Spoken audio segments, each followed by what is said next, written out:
Mesdames, Messieurs, bonsoir. C'est un plaisir de vous retrouver. Les titres du journal. The Voice Afrique francophone, deux Béninois ont obtenu leur billet pour la finale.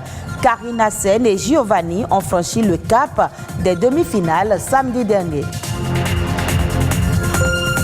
Le livre, au-delà de ses fonctions traditionnelles, peut contribuer au développement de la culture. Comment y arriver? Rapi Goudou, gestionnaire du patrimoine culturel, nous en parle. On parlera aussi dans ce journal de la vente de la lingerie féminine, des sous-vêtements de seconde main très prisés par les femmes.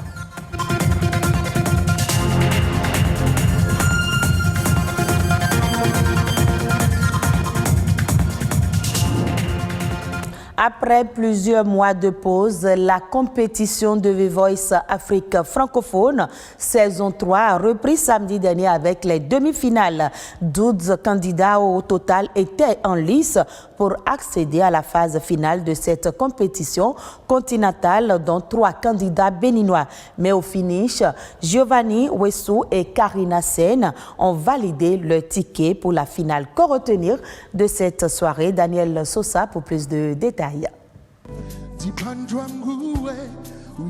Une superbe voix qui met ici en lumière le talent indiscutable d'un Giovanni devenu la fierté du Bénin sur la scène de The Voice Afrique francophone.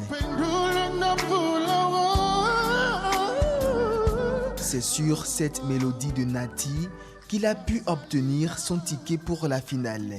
Giovanni ouvre ainsi le bal avec une performance vocale irréprochable. Après une interprétation spectaculaire et à couper le souffle, c'est une vague d'éloges et d'appréciation qui couronne l'instant de délibération. J'ai envie de lui céder ma place parce que ce soir, j'ai vraiment eu le sentiment d'avoir un artiste à part entière. Merci Giovanni. Le talent de la team Charlotte Dipanda qui samedi prochain sera en finale, et Giovanni.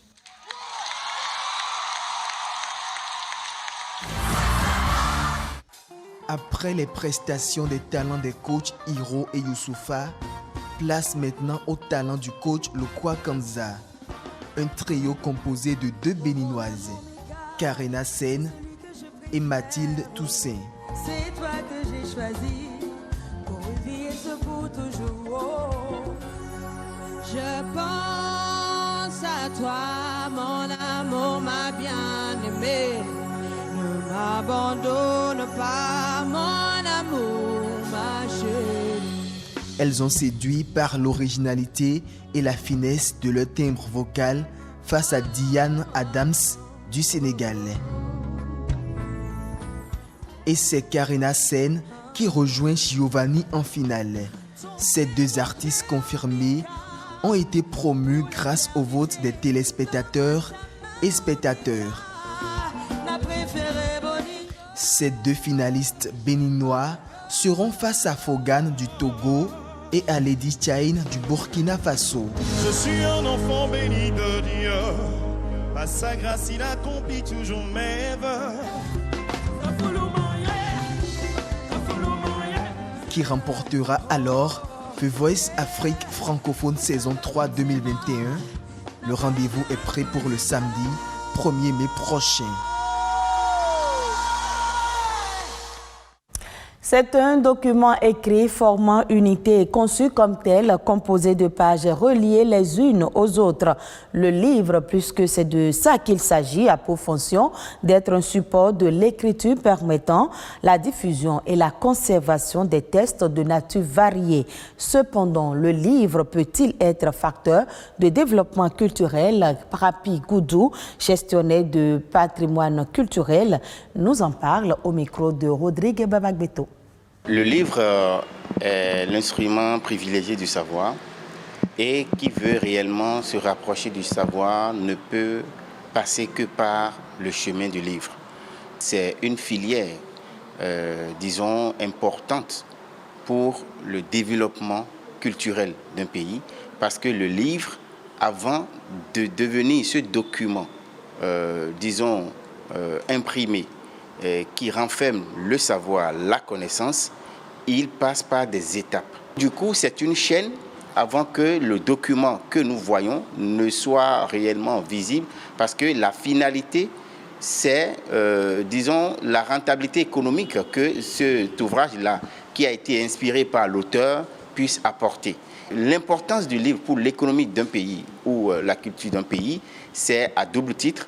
1, ça nourrit la connaissance, et 2, ça permet à tous ceux qui interviennent dans cette filière, les acteurs, d'en jouir, donc de pouvoir se servir donc, de cette connaissance-là pour pouvoir économiquement vivre. Depuis l'avènement du président Patrice Talon, nous avons constaté qu'il y a des encouragements à ce niveau-là où le livre est considéré comme, disons, une part importante du développement culturel et économique.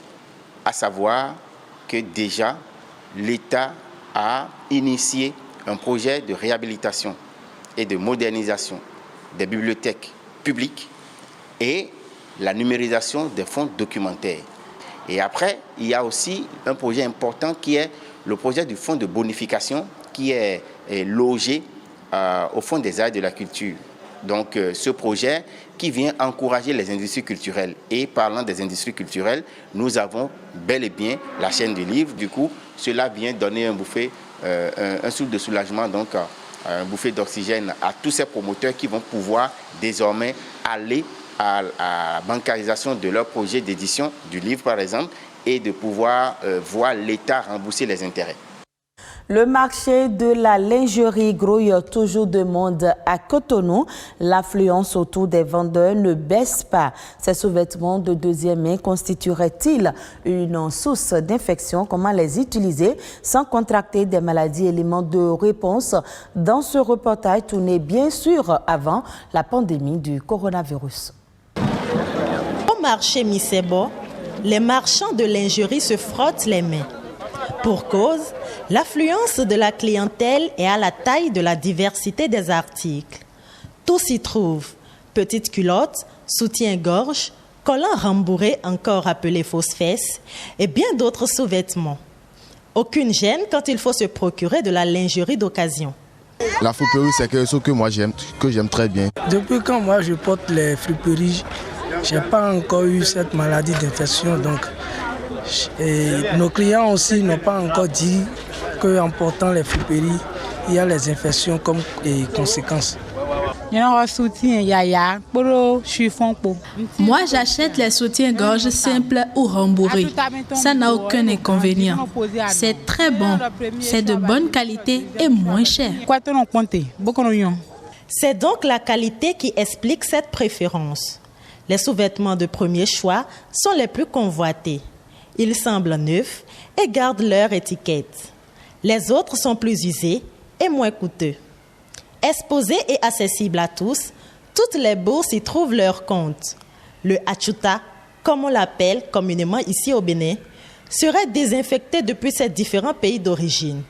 Mais cela ne rassure pas toujours.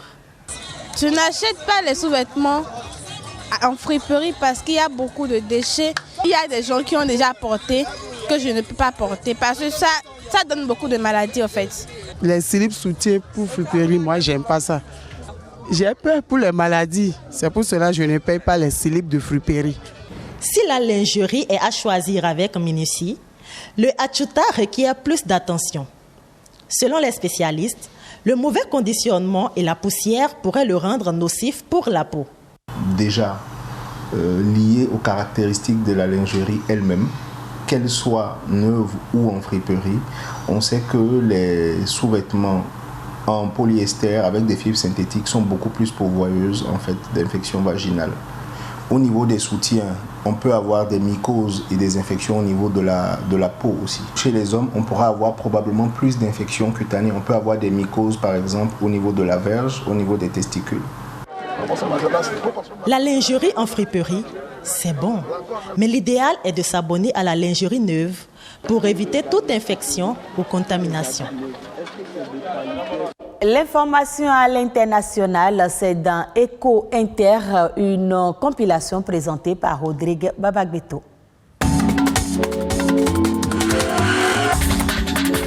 Crise sanitaire oblige, le tourisme est au point mort dans la majeure partie de la planète et le Zimbabwe n'y échappe pas. La situation est si catastrophique que le pays qui possède la deuxième plus grande population d'éléphants dans le monde pourrait devoir sacrifier de nombreux pachydermes. Pour entretenir ses parcs nationaux, le Zimbabwe envisage de vendre le droit d'abattre jusqu'à 500 de ces éléphants. Le Zimbabwe n'est pas le premier pays à mettre en vente des permis de chasse à l'éléphant.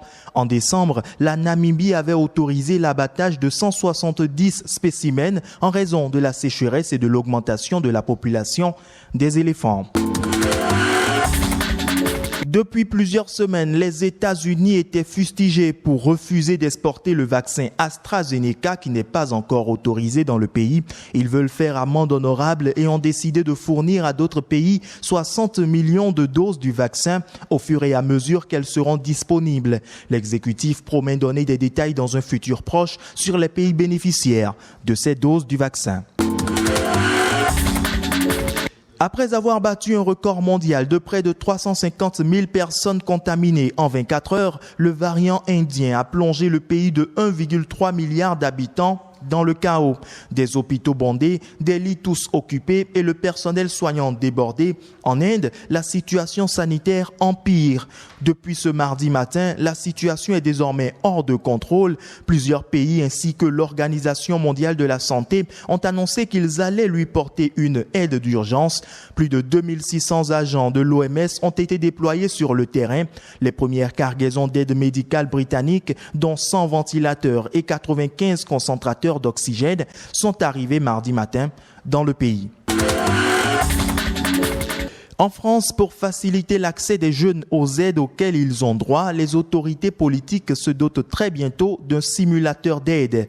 Ce simulateur est destiné à calculer les aides auxquelles chaque jeune a droit en fonction de sa situation. Ce nouvel outil doit être lancé mardi 27 avril par le gouvernement français.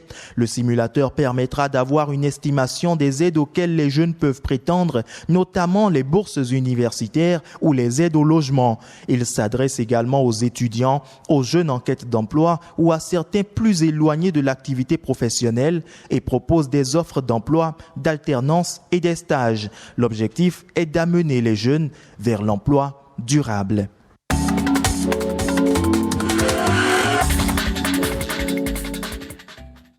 Au Cameroun, Antoinette Ntumba, une chercheuse, a mis au point un pesticide 100% bio pour combattre les larves des moustiques responsables de la transmission du paludisme. Les correspondants de France 24 sont allés à sa rencontre. Depuis 7 ans, cette parasitologue fait des recherches sur des nanoparticules pour montrer l'efficacité des plantes face au paludisme. C'est le cas de ces feuilles de goyave qu'elle cueille ce jour-là. Antoinette développe des insecticides bio contre les larves de moustiques, vecteurs de la maladie. Une méthode novatrice face à des moustiques de plus en plus résistants aux insecticides chimiques. Ce que nous proposons, c'est vraiment de combattre cet aspect de résistance et surtout proposer un produit naturel à moindre coût. Tu déposes le papier et tu prends le ciseau. Ici, la chercheuse utilise les composés minéraux des plantes pour booster les molécules de sa formule d'insecticide. Le produit final obtenu est ensuite testé dans les foyers de reproduction des moustiques. Ce produit est vraiment efficace. On utilise déjà dans nos quartiers, dans nos maisons. Si on répand, vous allez voir qu'on va vraiment diminuer le nombre de moustiques. Et si on diminue le nombre de moustiques, on aura diminué le nombre de personnes qui vont à l'hôpital pour le paludisme. Mais pour obtenir de nouveaux résultats, Antoinette Ntumba devra produire son insecticide à grande échelle. Au Cameroun, le peu de moyens accordés aux chercheurs comme elle ne leur permettent pas toujours d'atteindre rapidement leurs objectifs. Les défis sont énormes. Les laboratoires parfois ne sont pas équipés. Parfois, on a la peine à être sélectionné. Au Cameroun, environ 4000 décès chaque année sont causés par le paludisme selon l'OMS. Et ce sera tout pour ce journal que vous pouvez suivre à nouveau sur le www.oactb.bg. Merci à vous de nous avoir suivis et très bonne suite des programmes de BB24.